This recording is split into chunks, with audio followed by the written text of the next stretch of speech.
สบายดีพี่น้องเขาตั้งหากระทรวงช่องทิปแชนอลได้พี่น้องตอนนี้ทิปกับทีมงานอยู่ที่บ้านเอาฮ้อนำหน่อย เป็นบ้านหน่อยนะพี่น้องเป็นบ้านออกไม้บ้านนี้เราปีที่แล้วเคยมาเนาะบุญละปือพนาแล้วก็ปีนี้ก็เพิ่นจัดอีกแต่ว่าบ่ได้เป็นเฮือนหลังเก่าเด้เป็นเฮือนหลังใหม่เพราะว่าละปืบนี้มันเป็นบุญอันนั้นเนาะมันเป็นบุญที่มันคล้ายๆบุญแจกเขาแปลว่าผู้ได้เสียก็เฮ็ดให้ผู้นั้นแต่ว่าเพิ่นบ่ได้เฮ็ดทีละคนเพิ่นเฮ็ดหลายคนถ้าว่ามีคนเสียประมาณ2หรือ3ครอบครัวจังได้เฮ็ดอ๋อไล่ได้จังซั่นเนาะหรือว่าคือได้ยินเพิ่นว่าอันตอนนั้นเท่าใดก็ 4-5 คนจังเฮ็ดบ่หรือว่า 2-3 ครอบครัวขึ้นไปเนาะแม่นคันครอบครัวเดียวก็ถือว่าบ่ได้เฮ็ดครอบครัวเดียว2ครอบครัวก็เฮ็ดบ่ได้ต้อง3ขึ้นไปต้อง3-4 ครอบครัวขึ้นไป6ครอบครัวเทื่อนี้6หลังคาแม่น6หลังคาเฮือน6หลังคาเฮือนแม่นล่ะมีงัวทั้งหมดประมาณ30ปลายโตประมาณ30ปลายโตเนาะคืองัวนี่มันขึ้นกับจำนวนเคยเนาะแม่นครอบครัว1มีหลายเคย1หางัวจะภาพ2หันงัวเคยมีจะเคยบ่ว่าจะเป็นลูกเคยหลานเคยเลนเคยหลอนเคยหยังก็ว่าไปก็คือมันจะมีงัวคนละโตเป็นเคยกับไผบ่มีอีหลีก็มีแต่ผูกกันโฮมกันก็ได้ให้ได้ตัวเดียว3เคย2ตัว3เคยตัวเดียวได้บ่ได้ต้อง2เคยตัวเดียวบ่มีเนาะสไลด์มีแต่ซองก็ในคลิปก่อนมีคนเว้าไลน์เลยว่าเฮ็ดงานบุญไลน์ปานนี้สิบ่ถูกบ่มันก็บ่ได้เฮ็ดแต่ละปีเด้เพราะว่าถ้าเฮาเฮ็ดคู่ปีมันก็ถูกอยู่เนาะแต่ว่าอันนี้บางทีสิว่าทุก5ปี10ปี30ปีแบบงัวบ่ได้ซื้อเนาะบ่แม่นงานประจำปีมันบ่แม่นงานประจำปีแล้วก็หลายคนเสียชีวิตจึงเฮ็ดได้หลายคนเสียจึงเฮ็ดบ่แม่นงานประจำปีบ่แม่นบางทีอาจจะเป็น5ปี10ปี20 30ปีแม่นบ่จังได้เฮ็ดเทื่อนึงต้องมีความพร้อมจึงเฮ็ดได้เนาะสมมุติเฮาบ่พร้อมเฮาก็บ่ได้เฮ็ดแต่ว่ากันข้างแน่แต่ละครอบครัวก็แต่ว่าประเภทนี้จังซี่หาหลายหมู่บ้านก็บ่ค่อยอยากมีเนาะคืออันทางตังว่ายน้ำนะเห็นเขาเจ้าว่าแต่ก่อนเคยมีแต่ว่าเดี๋ยวนี้บ่มีแต่ว่าเดี๋ยวนี้เขาเจ้ามักสิเฮ็ดบุญแจกเฮือนไผเฮือนมันมันก็ประหยัดไปอีกเนาะมันจะบ่ค่อยร่วมหากว่าคันว่าประหยัดก็บ่ประหยัดดอกเพราะว่ามันเฮ็ดเดียวซ้ำกันอันนี้แปลว่าเฮาเฮ็ดพร้อมกันคือเขาเจ้าว่าค่าแล้วค่าเบิด40โตมันถูกบ่เพราะว่าที่จริงเฮาก็40โตบ่แม่นครอบครัวเดียวเนาะมันบ่แม่นครอบครัวเดียวเพราะว่ามันเป็นแต่ละคนสมมติว่าเฮาเป็นเจ้าภาพนี่ก็ได้ออกตัวเดียวได้ออกตัวเดียวงานดอกงานทั่วไปแม่นกัดตกแต่ว่ามันหลายคนมาออกกันประมาณว่าเป็นก็เลยหลายครอบครัวละโตหั่นแหละเพราะว่าครอบครัวนึงก็มีลูกเคยหลานเคยก็เขาไปมีครอบครัวเขาต่างหากเนาะก็คนละโตซื่อๆตอนนี้มาฮอดพอดีอันไปป่าพี่น้องพอดีไปเอาอันเขินมาไปเอาหยังก็เอาวิญญาณไปเอาดวงวิญญาณเนาะมาเฮ็ดพิธีแม่นั่นแหละมาเฮ็ดพิธีแล้วทางศาสนาเฮาเลยคือขั้นตอนของละปืบนี้มีหยังในอ้าย1นี่อันมาเอาวิญญาณเนาะ2เป็นยัง2เป็นยังเดี๋ยวมาทำผิดบ้างนี่พอดี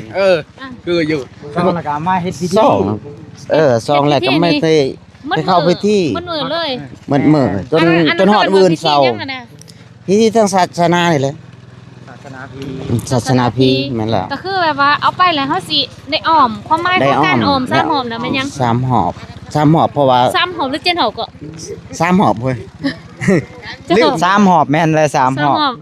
แต่ถ้าว่ารอบกลางคืนนี่เพิ่นว่าเพิ่นต้องได้6หอบเพิ่นตี3หอบแล้วก็อร่อยก่อนอร่อยแล้วบัดนี้จังมาตีอีก3หอบอร่อยนี่แม่นยังอร่อยนะอร่อยแม่นยังอร่อยก็คือมันมีหมอนะหมอมันโหมวิญญาณทั้ง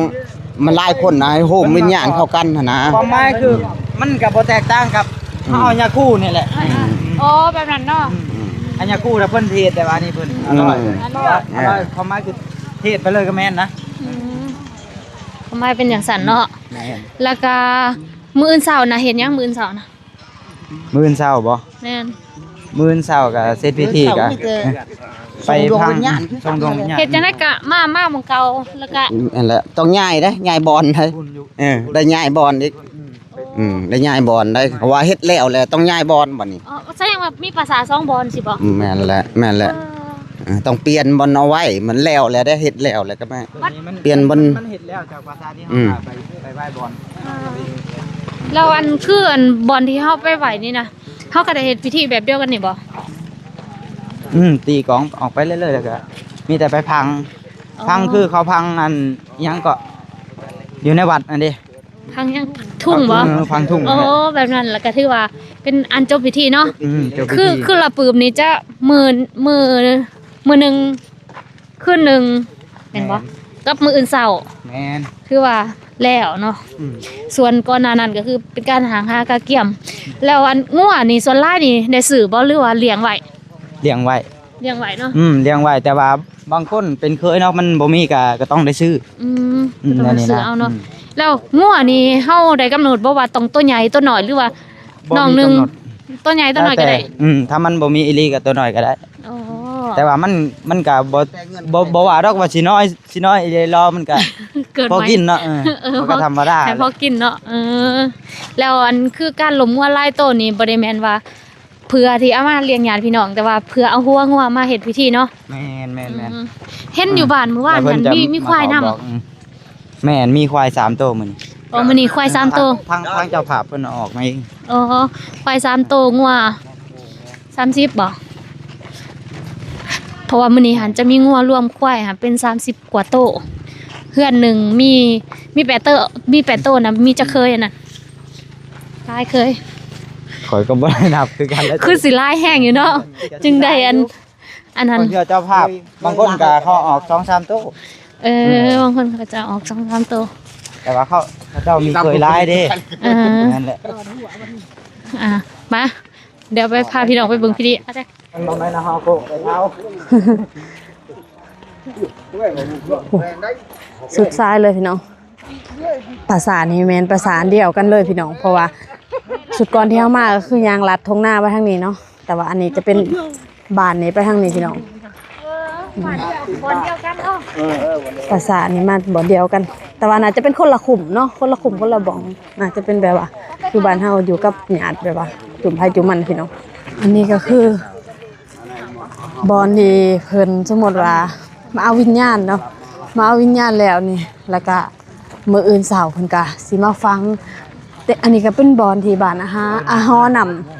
นำใหญ่เพิ่นพังพี่น้องนี่อยู่ไกลๆแค่ทางเลยเนาะอันนี้ก็เป็นพระขาวที่เพิ่นสิเอามาเอิ้นวิญญาณพี่น้องเครื่องเฮ็ดพิธีเนาะมันสิย่างนำหน้าไปท้ายทางพุ่นบ่ทันพี่น้องเพิ่นย่างไวๆนี่อันนี้เป็นปราสาทที่เพิ่นเอามาไว้เนาะหลังจากเชิญวิญญาณแล้วมาสุดก่อนบ่ได้สังเกตพี่น้องโอ้นี่เห็นบ่เนาะพี่น้องปกติของตอนมาตอนอาฮอใหญ่หันสิไปสื่อหันเลยเนาะอันนี้อาฮอหน่อยก็สิมาแหยกมาเบื้องนี่พี่น้องจะเป็นปราสาทแบบว่ากลุ่มไผ่กลุ่มมันอันนี้เป็นบอนอันนั้นนะพี่น้องบอนปราสาทเลยเนาะเขามาก็จะเห็นบอนที่มีกองฟ้อนอีหยังเนาะตอนนี้ก็มาหอดปลาอะไรเพิ่นก็สิเริ่มทำพิธีเลยพี่น้องการทำพิธีนี้ก็คือเริ่มเป็นลำดับเลยพี่น้องผู้ใดใหญ่กว่าก็เริ่มเอิ้นจากผู้ใหญ่กว่าไปเนาะเพิ่นจะบ่ได้แบบว่าเฮ็ดแบบพร้อมกันนะพี่น้องเอิ้นไปตามลำดับเลย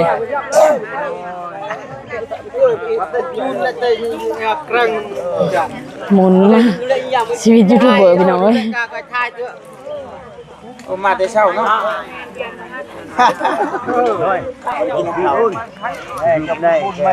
เป็นเลอเบิร์ดเลยพี่น้องตอนนี้ Nek baik terang jam đấy. Còn mà châu cái đùng cái đợ cây bằng cái tẹt tẹt keng thì mà châu rap ít cây. แล้วก็หลังจากนั้นเพิ่นก็สิมีใหม่แบบนี้พี่น้องไม้ย่อเนาะไม้ย่ออ่อนที่จะมาใส่หาบวิญญาณเมื่ออะไรพี่น้องเนี่ย Con châu cái cô ủng vào châu cái rap ít đấy mà cái tẹt keng con châu rồi đấy. สังเกตปฏิกิริยาเนาะพี่น้อง Cây baik terang jam. Cái này châu cái này. Châu cái đợ cây. Cái này châu văn ngam đấy. นี่พี่น้อง Baik terang. อันนี้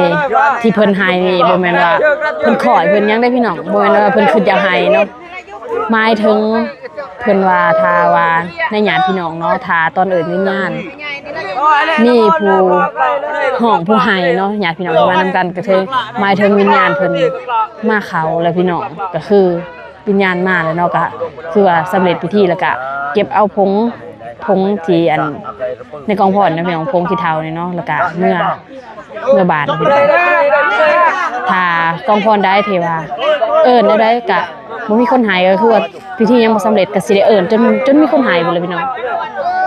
อันนี้ก็เป็นความเชื่อของเพิ่นเนาะที่เพิ่นปฏิบัติกันมา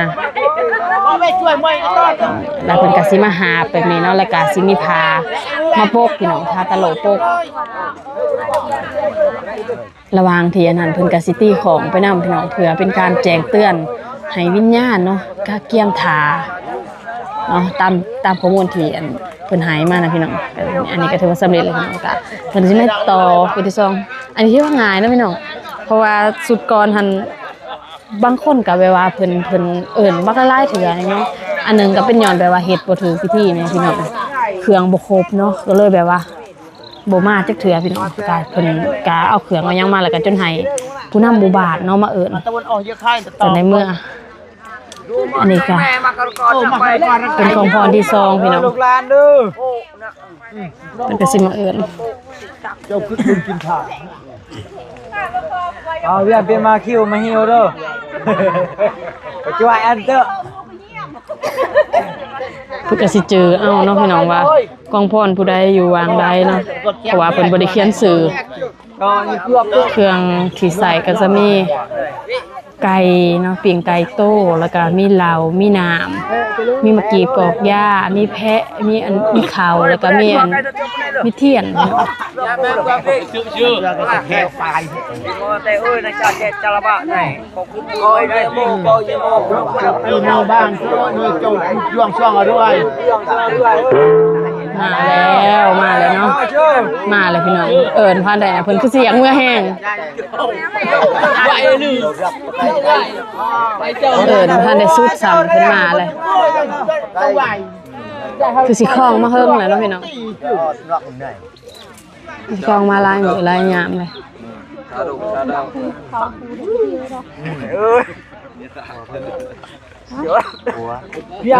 ครัวเพิ่นเนาะอันนี้เป็นกองพรมีหยังครัวเพิ่นมาเอิ้น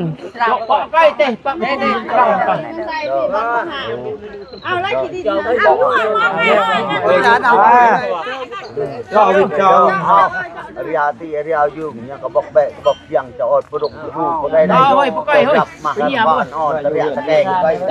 Cái nhà đây nâu như bằng. จากไปจากกี่ปีกันยังขี่หอยบ่ลืมนะพี่น้อง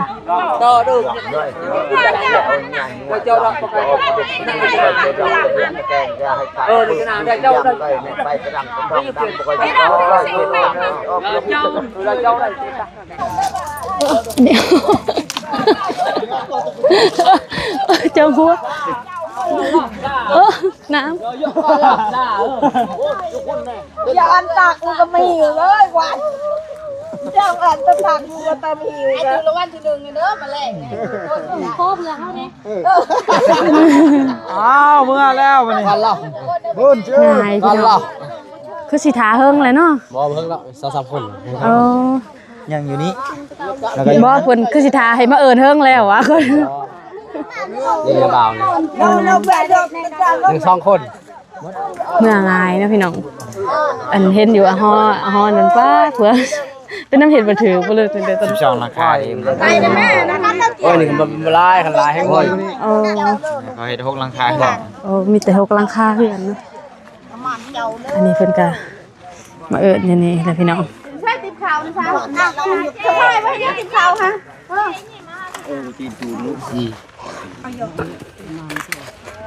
ก็เจ้าตะใจโกจุนยำดอกก็ จำนะแม่ โอนเลยให้ก่อน แสดงว่าเพิ่นจังเมื่อแห้งแล้วเนี่ย แล้วถ่าเฮิงถ่ามาเอิ้นเด้อเดี๋ยว ทำไมเป็นคนเยี่ยมได้ เพิ่นเมื่อนี่ อันนี้เป็นเมื่อเลยเพิ่นเมื่อครับ โอ้เพิ่นหายเลยมันตีของหับเนาะ น้องอายกมาชินี่น้องไปเยี่ยมน้องอายกชูนผมไปหางานเด้อช่วยเอ้ยนี่ไงน้องอายกก็ล่ะน้องอายก อันนี้แม่บ่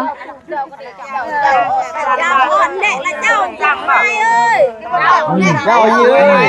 เจ้ารูปเรื่องเชื่องเรื่อยมาเอ้ยเด้อทานเนาะเอ้ย ไม่แต่ว่าเจ้าอย่างนั้นเจ้าไม่ และไอ้มันเชื่อไพ่เนาะเด้อเจ้าอย่าง เสียวอ่ะ โอ้ไปว่าเก่งไข่ลูกไก่ทั้งหมดเลย อันนั้นเมียเพิ่นบ่หรือว่าเมียเพิ่นบ่หรือเพิ่นใด นี่เมียนั่นลูกชาย โอ้อันนี้เมียลูกชาย เอาเจ้าเชื่อมาเลยดังเชื่อ ลูกชายเพิ่น ก่อนหักนี่ต่อไป ผู้ใดตายก่อนนี่เพิ่นจะมาเอิ้นก่อนเห็นบ่ ผู้ใดตายก่อนเอิ้นก่อนตามลำดับโอ้คิดว่าเรียนตามอายุบ่แม่นเนาะเรียนตาม เรียนตามอายุ ตามอายุ ไม่ได้ร้านเฮ้ย ไป วันนี้ร้านสุดท้ายเลย สุดท้ายเลยบ่โอ้พวกครอบครัวเนาะก็บ่หลายปานใด เขาเดินเจ้าเด้อ ได้เทียน อันนี้แม่นเด็กน้อยบ่โอ้อันฟังบ่หรือว่าจังได๋นี่ แต่เป็นเจ้าประตูเรา โอ้ สิ พังเนาะ หน่อยประมาณ5 ปี เพิ่นเป็นจังเสียนี่ เป็นไข่เป็นยังไง โอ้เป็นใครเสีย นานโซ่ ท่านได้ อัน ไม่เอาไม่เจ้ารับ อันนี้เด็กหน่อยเนาะพี่น้องเพิ่นฟังประมาณ5-6ปี เจ้าติดใจ คือว่าอายุ โอ้เรียนตามอายุ 10 กว่าปีขึ้นไปก็จะเผา โอ้ อันเล็กน้อยเนี่ยมันจะพังอยู่นะ พังเนาะคันเด็กน้อย อายุบ่ฮอดก็มาพังเจ้าเชื่อไม่ได้เจ้าเชื่อ เมื่อเลยพี่น้อง เจ้าเยอะ เวลาวิญญาณเพิ่นมาแล้วก็สิตีของหับเอาเนาะเอิ้นมาเฮือนบัดนี้อันนี้แม่บ่แม่เพิ่นบ่โอ้ ไม่เท่าครับ เจ้าเยอะเจ้าเลยเจ้าเยอะ ไม่เท่ากัน แม่เด้อถ้าแม่บ่ได้อยู่ แม่ก็จะมาอยู่ เจ้าเยอะ มาบ่ได้เนาะ จับใจไม่ได้คือเท่าแล้ว มาบ่ได้ เล่นมันกลางนะพี่เลย เออ เพิ่งคนน่ะไปเที่ยวคือเท่าแล้ว เพื่อสิมาเนาะจะว่าอยากไปทางอื่น เราไปเข้าเดียวข้าวไปเมื่อนะ คือสิทาแล้วเพิ่งแล้วมาเอิ้น นี่เราดิ เออนี่เพิ่นก็สิใส่ไม้หาบเมื่อแบบนี้พี่น้องพิธีกรรมก็จะคล้ายๆกันเลยเนาะ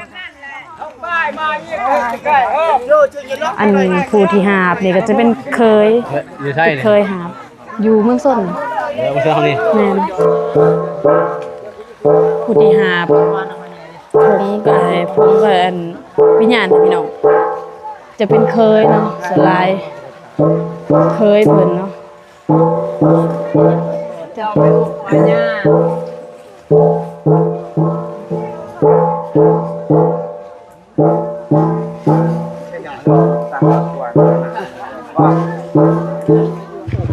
ไปใต้บอดอื่นบ่มีกองพรเด้เนาะ เฮ้ยเอากระเบื้องไม่เขาไม่จบเลย เอาตามไว้เนี่ยเจ้าได้จับเจ้าได้เจ้า คลองมาไทยดูไปเด้อ อนเล่นอยู่ดูตัวฟ้ามันเด้อ เป็นยังก่อน ไล่สดเด้อ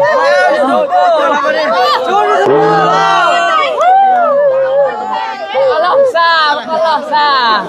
อัลลอฮ์ซา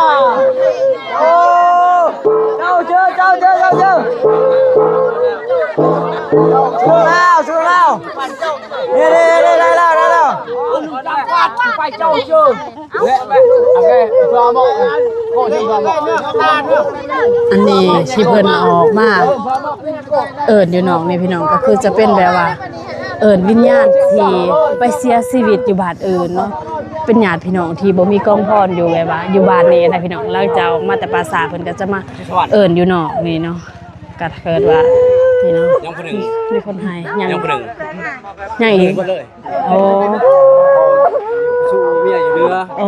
อยู่พี่เอิญวิญญาณน่ะนะก็อยู่พี่ อย่าไม่หิวลาย ยั นะ งอีกคนหนึงเนาะ ตัวน้อยของ คนที่ไปเสียชีวิตอยู่บ่อนอื่น นี่เสียชีวิตอยู่สวรรค์ โอ้อันนี้เสียชีวิตอยู่สวรรค์เนาะ เพิ่นไปอยู่สวรรค์ กองพรเพิ่นบ่ได้อยู่นี่แล้วก็เลยว่ามาผู้เฒ่าบ่ก็เลยแบบว่ามามาพี่น้องแล้วก็ยังอีกคนนึงเนาะ พี่ถ้าพี่เฮ็ดนี่ก็บ้านเมีย ทีละคนเนาะที่ว่าเอิ้นร่วม บอเลยเจอคนนะอันที่พูดว่าเมื่อหนะ ตัวนี้อยู่เมืองทับท่องคุณ โอ้ผู้นี้เสียชีวิตอยู่เมืองทาเมืองทองเมื่อกี้นี่เสียอยู่สวรรค์ เราสู้เมียแล้วเราหยอกซื้อเราสู้เมีย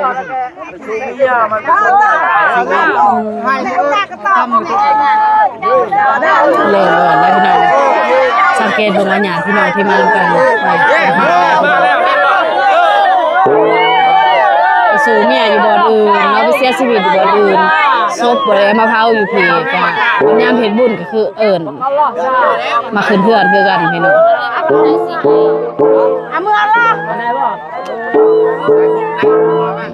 เวลาวิญญาณมาคือสิตีของแบบนี้เนาะ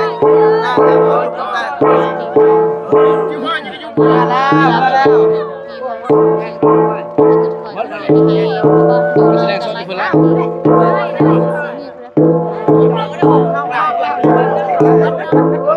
อันนี้ก็ถือว่าสำเร็จพิธีแล้วพี่น้องคนสุดท้ายเลยเนาะนี่ มีคนเขาอ้อมมาได้หันนะเขาบ้าเขาเบื่อเนี่ย ตัวนี้ โอ้มือออก เจ็ดดอกดิ กัดจากภาษานี่บ่ให้แตกแถวเนาะ หอบจังจะเข้าฟอร์ม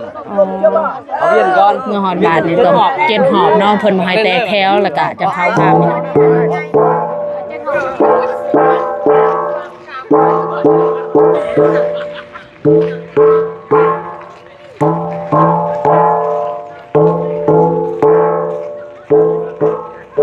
ตอนข้ามาแม่นพากันลัดมาทางนี้พี่น้องแต่ว่าข้าเมื่อลัดบ่ได้เนาะเพิ่นว่าต้องเมื่อทางบ่ให้ลัดพี่น้องนำทางเลยเนาะย่างมาใกล้เติบพี่น้องเพื่อสิฮอดบ้านเนาะตอนนี้ก็แนมเฮ็ดบ้านเลยพี่น้องเพราะมันรักก็เพราะว่าพุ่นเนาะว่าสิมาฮอดเลยแต่ว่าเพิ่นย่างเอาพี่น้องเพราะว่าเป็นพิธีหรือว่าจังไดเนาะ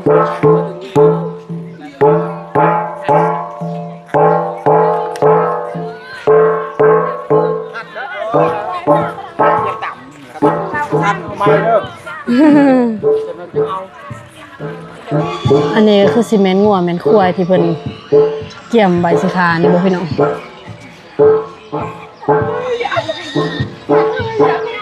ควายอยู่พุ่น2โตวเนาะอยู่พุ่นก็มีอีกพี่น้องงัว2โตว3โตวเนาะอยู่หั่นหลังจากที่มาแต่ปราสาทแล้วพี่น้องเพิ่นก็ใส่อ่างอ้อมได้มี7หอบเลยพี่น้องตอนนี้เพิ่นบอกว่าให้ย่างไว้ๆบ่ว่าเพิ่นเลย7หอบแล้วเอาหอบแล้วย่างก็ยังบ่ฮู้เลยพี่น้องใส่ย่างแบบนี้เลยเนาะหามแตกแถวเลยให้ย่างอ้อมแบบนี้พี่น้อง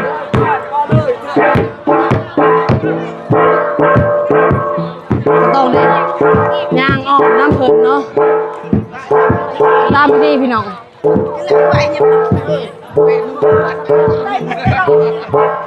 อันนี้ก็เป็นสุ่มที่เพิ่นเกี่ยมใบก็จะคล้ายๆกันเลยพี่น้อง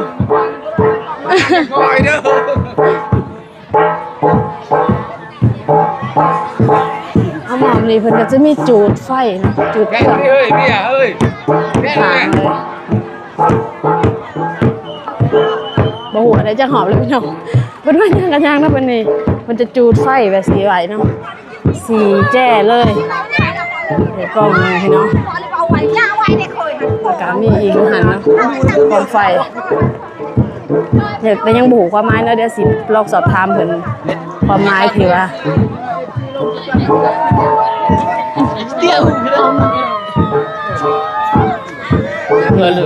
ba cái mũi ở đâu ba cái mũi ở đâu mũi đột nè ตอนนี้ทางในสุ่มนี่ก็สิพากันหายเลยพี่น้องตามที่สอบถามข้อมูลมาในงานก่อนเนาะเพิ่นว่าถ้าว่าคนที่นางทานะหรือว่าสะไผเนาะว่าสะไผจะเป็นผู้นางทาหาวิญญาณของญาติเพิ่นเสียนะพี่น้องอยู่ในนี้จะมีแต่ลูกไผ่ล้านไผ่เนาะก็คือเป็นสะไผเนาะเป็นผู้นางทานะพี่น้องถ้าว่าสะไผข้างในนี่ก็คือมีอาการห่อไห้แสดงว่าญาติพี่น้องเนาะหรือว่าวิญญาณที่เชิญมานี่แม่นได้มาเขามาอยู่ในสุ่มนี้แล้วพี่น้องก็สิไห้ห้องแบบนี้เลยเนาะเคยเป็นผู้หาบเนาะพี่น้องวิญญาณมาแล้วก็ไผ่เนาะก็จะเป็นผู้หาบวิญญาณอยู่ในสุ่มตอนนี้ก็ได้ไล่หอบเลยไกลสิหอดเลยที่บนเจียนหอบ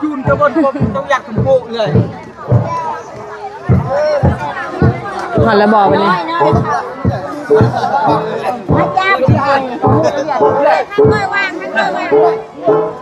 เป็นกระสีมาเอาเขาสูงไพ่สูงมันแล้ว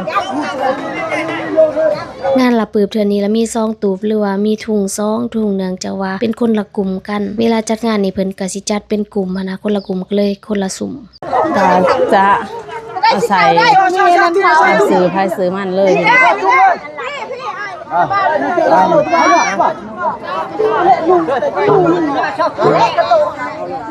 ่เวลาเพิ่นตั้งทุ่ง อันนี้เพิ่นมาขวดเจ็ดเท่าแล้วเพิ่นจะตั้งทุ่ง โอ้มาหอด ตีกล้องมาดิ หอดเจ็ดหอบแล้วจังคอยตั้งทุ่งอันนี้ขึ้นเนาะ แม่นแล้วก็จะไปเปิดข่าวบอลละมุง โอ้จังไปเปิด เอาพี่ข่าวบอลละมุง โอ้หลังจากที่มาแต่ปราสาทแล้วเนาะเจ็ดหอบมาเวียนแล้วเจ็ดหอบเลยเพิ่นก็จะเอาตั้งทุ่งขึ้นพี่น้องนี่ตั้งทุ่งขึ้นเนาะแล้วก็เอาพีเขา เพิ่นตีกล้องก่อนแล้วชาวบ้านก็จะเปิดข่าวละมุง โอ้ติกล้องแล้ว3หอบแล้วจังเอาว่าอันเขายังก่อนที่เพิ่นเป็นอันนั้นละมุงบ่เพิ่นโอ้เขาละมุงเนาะตอนนี้ทุ่งก็ตั้งแล้วพี่น้องเพิ่นบ่ได้ตั้งไว้เนาะเอาวิญญาณมาแล้วจะตั้งโอ้เขาฟ้านี่ก็คือข้อมูลกันได้มาเนี่ยเฮาก็บ่เคยแบบว่านี่เ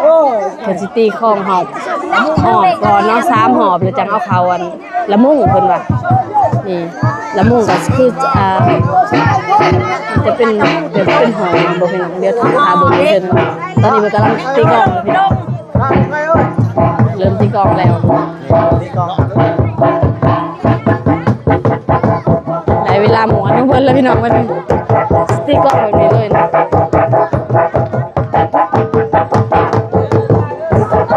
อันนี้เป็นกระชายเคยเป็นคนตีนะ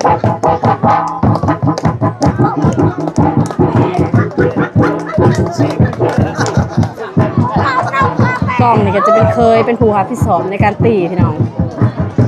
เคยเพื่อนหนึ่งมีจะคนก็จะได้คนลาคนในใจว่าคือจังหวัด3หอบเลยนะพี่น้องเคยคนหนึ่งต่อ3หอบเนาะถ้ามี2คนก็เป็น6หอบถ้ามีหลายคนก็คูณไปเลยพี่น้องคนละ3หอบแล้วก็จะแบบว่าตีจนครบผู้เคยเลยพี่น้องแล้วก็จะออกเวียนเปลี่ยนพันกันไปจนเถิดจนหอนมืออื่นพี่น้องแล้วก็จนจบพิธี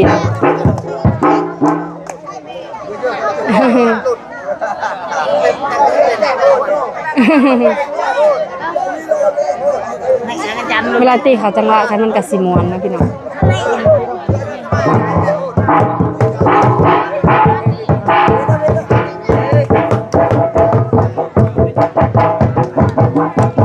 เคยนี่อยู่งานอะสารหอใหญ่ก็เห็นนะน่าจะเป็นแบบว่าเคยบ้านนี้เคยบ้านนั้นนะพี่น้องเพราะว่าบ้านไกลกัน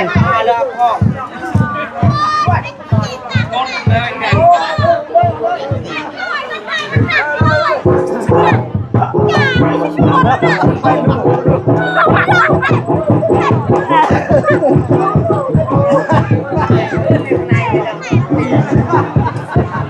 นี้น่ากระไดไปหอมเดียวเนาะเดี๋ยวพี่น้องทุ่งมันก็ต่างขึ้นแล้วเนาะช่องสูงก็2 ทุ่งเป็นตะหมวนได้พี่น้องคุณตี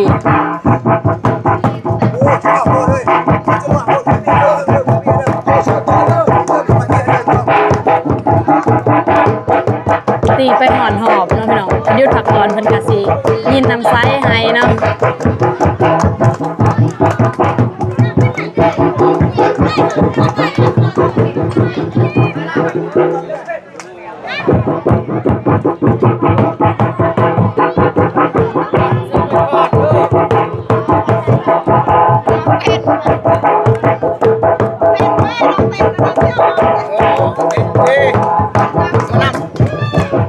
อันนี้ก็จะเป็นสุ่มเป็นสุ่มที่เพิ่นเตรียมไว้พี่น้องแต่ละข้องเคยแต่ละเคยเนาะจะมีอยู่หลายสุ่มพี่น้องแม่บ่ดังน้องชายพี่น้องผู้ได้มากก็เซิร์นนางสุ่มไทยสุ่มมันพี่น้องเวลาพี่น้องมาซอยเพิ่นก็สิซอยตามแต่ละสุ่มแบบนี้นะนี่พี่น้องมาพอเต้าดังเดิมอีกเลยเนาะเวลาเพิ่นมีงานแบบนี้เพิ่นก็สิมักคุดเต้าแบบนี้เลยพี่น้องประหยัดดีเนาะเพราะว่าบ่ได้ซื้อหยังเลยมีแต่ลงทุนคุดขี้ดินเนาะนี่อยู่แล้วไกลบาทนี่เลยพี่น้องเหลือกเอาบ่อได้ดินแกนๆเนาะขางมอใหญ่แบบนี้ก็สะดวกสบายได้พี่น้องเพราะว่ามันอาจจะพดไว้อยู่เนาะฟืนใส่ฟืนใหญ่แล้วก็อ้ายหอนมันก็จะขึ้นปองเดียวเลยแต่ละเฮือนส่วนหลายเพิ่นก็สิเฮ็ดประมาณเดียวกันนี่พี่น้องอันนี้ก็เป็นบ่อนแต่งอยู่ครัวกินเพิ่นเนาะทางพุ่นเพิ่นก็ครัวงัวอยู่เทิงเฮือนเนาะบางเจ้าเพิ่นก็สิแบบว่าลมงัวไว้ตัวนึงเฉพาะรับแขกที่มาแต่เช้าเด้อพี่น้องบางคนเพิ่นก็ตอนบ่ายเพิ่นจังคั่วเนาะพร้อมพิธีเลยอันนี้เพิ่นค่าพิเศษย่างรอล่าแล้วพี่น้องวันนี้มาพักกินข้าวก่อนไปชายเพิ่นก่อนนี่เพิ่นกันย่อเขาเนาะน้องผู้นี้แหละบอกให้มางานนะพี่น้องนิสัยดีเด้เนาะ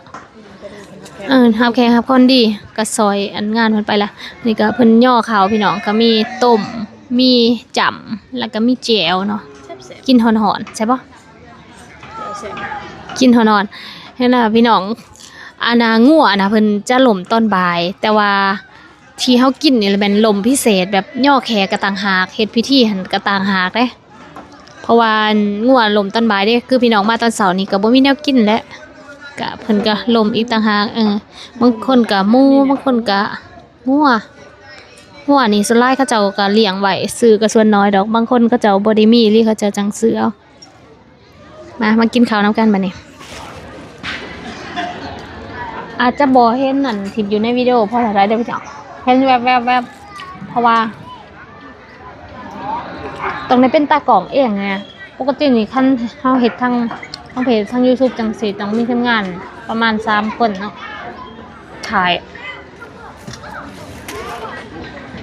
ตากล่องต้อง3คนมี2คนถ่าย3กล่อง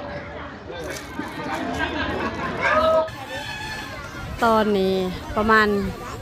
บ่ายโมงกว่าๆเลยพี่น้องบรรยากาศก็สิเริ่มคือเขินแล้วเนาะเพราะว่าแขกทางไกลไทยทางอื่นเพิ่นก็เริ่มทยอยมาเลยพี่น้องแล้วก็หานขาหานท้ายก็มาเพิ่มเนาะพี่อันนี้หานขามาจากบ้านเฮาเองพี่น้องคนลืมคนเคยอยู่เนาะเพิ่นมาขายอยู่แต่ขายดีพี่น้องน้ำปั่นน้ำจนบ่ทันเนาะเพิ่นขายดีเนี่ยทางนี้ก็เพิ่นนั่นเริ่มคั่วงัวคั่วนั่นแหละพี่น้องบางคนแล้วก็เห็นหิวกระโศกหิวอันกัวมานั่นเองแต่ว่าเพิ่นยังบ่ได้มาเข้าพี่นะพี่น้อง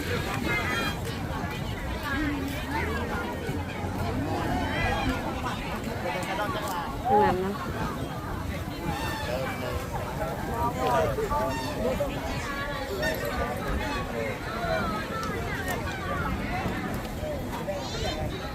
บรรยากาศกับแบบนี้เลยพี่น้องแต่ละเพื่อนเนาะสิเต้นแต่แขกแต่คนเนาะคนทั้งคนลาย คนร้ายเห็นพี่น้องอันนั้นก็จะเป็นหมักกะลอกเนาะอันนี้ก็น่าจะเป็นหมักกะลอกคือกันเบิ่งพี่น้องคนร้ายแห้งเนาะตอนนี้บาดอนเป็นครัวอยู่นี่นะ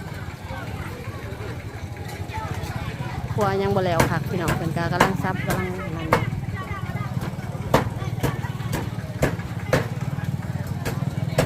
ลายพี่น้อง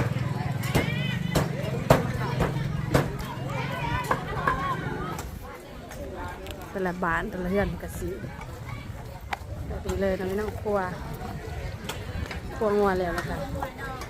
แต่มีพวกกินหับแขกเนาะ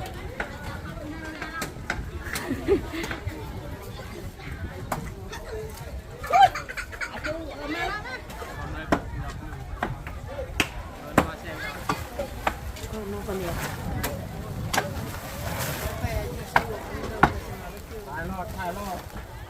มีหัวงัวหรือควายเนาะโอ้งัวปีนาก็มีอีกบ่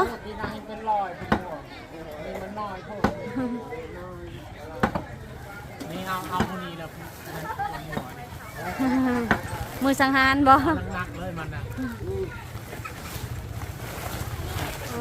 สองตัวเป็นควายอยู่สองตัวอันนั้นเพิ่นสิเอาหัวงัวไปไหวอยู่พุ่นเลยเพิ่นเอาไปไหวอยู่สูงบอลที่เฮ็ดพิธีแล้วพี่น้องนี่เป็นออกขั้วอยู่เนาะพี่น้องเพิ่นใส่รถไทยเนาะเพิ่นบริเหตุเป็นทางสูงขึ้นไปขั้วใส่รถไทยขั้วเลยอยู่นี่ก็มีน่าจะตัวหนึ่งเนาะแล้วก็อยู่ในพี่ตัวหนึ่งบ่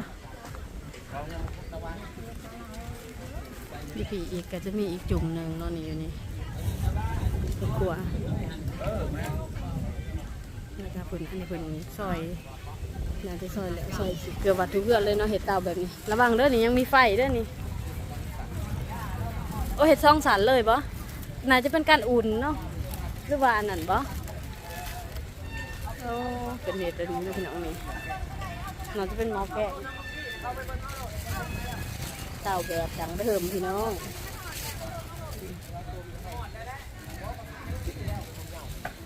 นี่ได้ขายงัวอยู่พี่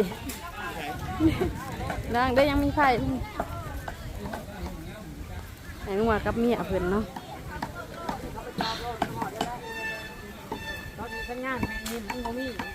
อยู่พี่วะบ่เห็นพี่น้องเด้อ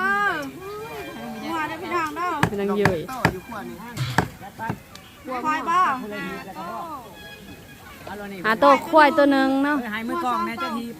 ให้มือกองแม่เจ้าทีจับไปอันนี้มือกองล้างจะตายได้เอาอันนั้นทงยากมากให้น้องมาเอาอะไร อันนี้ฮันงัวอยู่นี่3ตัวเนาะ3ตัวเสียพี่ตัวหนึ่งพี่3ตัวนึงขั้วอยู่นอกอีกบ่นี่เฉพาะเฉพาะเฮือนควายตัวนึงควายยังไม่ได้ควายกำลังเห็ดบ่ควายกับจ้าพี่จ้าขั้วยังผูกอยู่ขั้วหรือว่าโบแมนบ่หรือคนละโตบ่มีเจ้าบุปิ้งนี่นะพี่น้องพักลายๆเนาะมันนี่กินแต่สินเลย อยู่นี่เป็นขั้วตัวใหญ่ๆเนาะมีตัวพวกใหญ่ไปแต่ละสุ่มพุ่นพี่น้องอยู่พุ่นก็มีอีกพี่น้องแต่ว่าจะเป็นบ้านของภายของมันเนาะ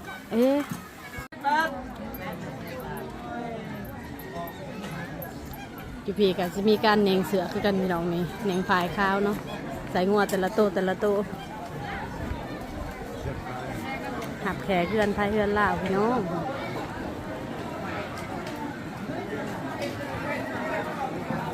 แม่เพิ่นก็โทรมาถามเนาะยันเมื่อจะถ่ายคลิปจะลืมแบบว่าซอยพี่น้องนะ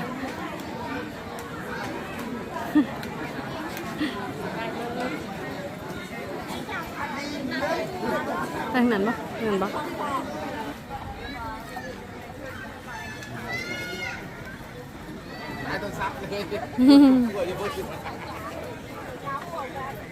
เพิ่นคั่วอยู่เทิงคนน้องพี่น้องสลายเพิ่นกระเซ็นหาอาหารขึ้นกระสีมันง่ายตอนนั้นเนาะแบบว่าม้ากับบจกแล้วก็อันนั้นอันกระหลังง่ายพี่น้อง เบิ่งเต่าเนาะมีเกือบผู้เพื่อนเลยเนาะแบบนี้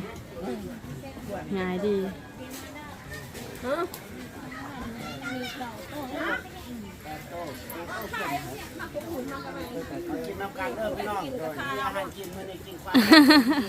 มื้อหานกินหนูนี่กินควาย8โตเพิ่นว่าอยู่หอ8โตโพดลีเนาะบ่มีแนวกินงัว6โต8โตท่านระดับมีแนวกินสิบ่กินสางบ่เพิ่นเฮ็ดกะอันนี้อันเฮ็ดไว้จักมื้อจังได้หมางแล้วเวียกอะไรหมางบ่หางนี่หรือว่าไว้ใส่เลยสวัสดีพระเจ้าไว้พรไว้จะได้เนาะกินให้ปลาแหนกคั่วพี่น้อง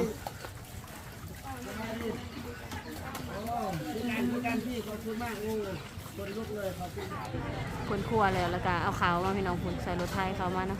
พอดีเต็มรถเลยพี่น้องบ่หัวจักโตเนาะโอ้เพื่อนนี่เนาะเพื่อนที่เอาแล้วเพื่อนก็สิใส่รถไทยแกมาเทเล็กเทเลน้อยพี่น้อง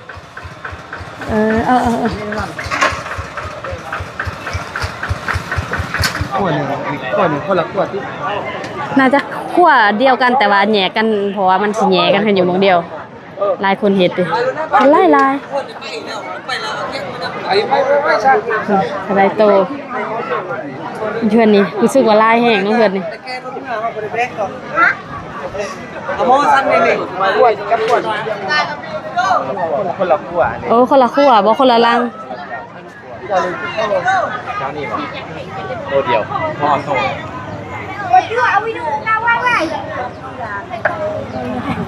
ทั้งผีเนาะคือสาวพี่น้อง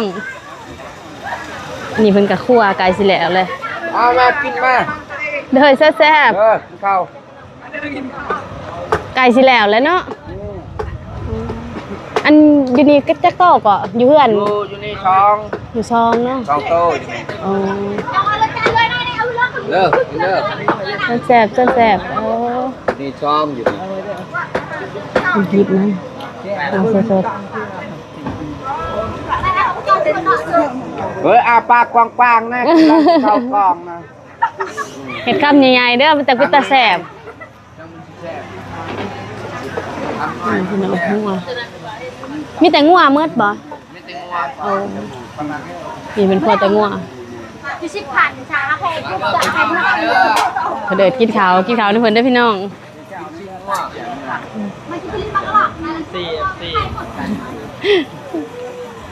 กำลังที่เพิ่นก็เริ่มคั่วไก่สิแล้วแล้วนะพี่น้องแต่ละเฮือนเนาะว่าส่วนหลายนี่เพิ่นคั่วตั้งแต่บ่ายโมงนะก็เลยแล้วไว้12 โมงกว่าๆเนาะเริ่มคั่วเราก็ทเรามาเพิ่นย่อขาวเองพี่น้องเราได้เนี่ยเราเอาเป็นบอสหลังมือเลยหับคักบ่นางรอถ่ายคลิปหรือเพิ่นเอิ้นมากินข้าวพี่น้องใส่ขอบใจกินข้าวด้วยกันเด้อพี่น้องกินข้าวกัน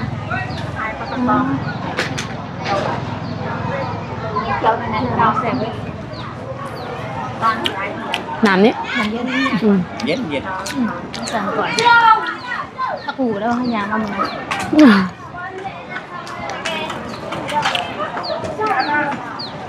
มาพอคนหูจักอีกเลยพี่น้องงานละปื้มวันนี่ก็พอกันเนาะมามื้อนี้ก็พอกันอีกจักมีไส้บ่มีไส้มีไส้แกงปะนาวคนละผักกันคนละฝากแกงปะนาวบ่แม่นเบืองเฮาไปเอาปลานะปะนาวเมืองนั้นแต่ว่าเคยไปสวยโรงเรียนเนาะอ๋อเคยไปสวยเรียนโรงเรียนเพิ่นเนาะก็เลยลึกเลยกันมาสาธุ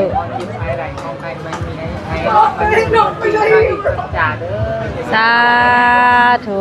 โอ้จะไปถ่ายเอาคอยนี่คนโบราณนี่คนมันงามแข้งหมักเบิงเขากองแล้วมันงามเองมันยาก เด้อขอบใจหลายๆพอดีว่าอันกินข้าวอยู่นี่ก็เลยซอยเพื่อนบุญไปเลยนะนี่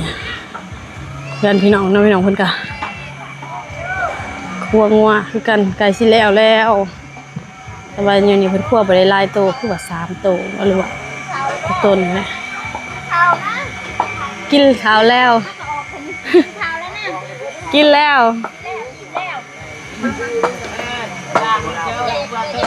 เม็ดกิน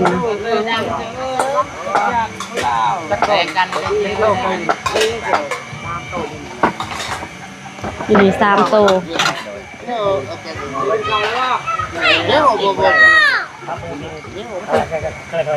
อยากคือพลสิตกเนาะลมมาเลย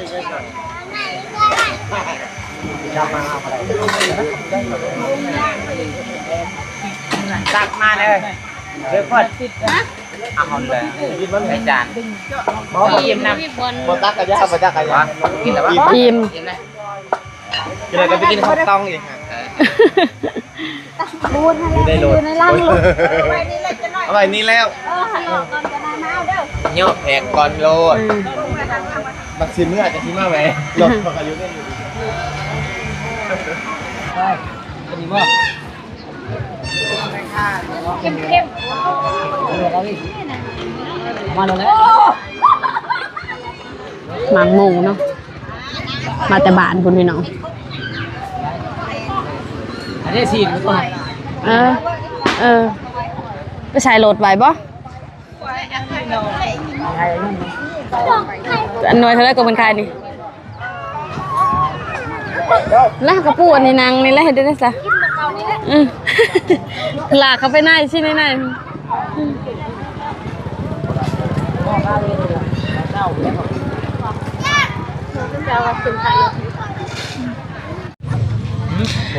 เนาะยันบ่ฮู้เนาะ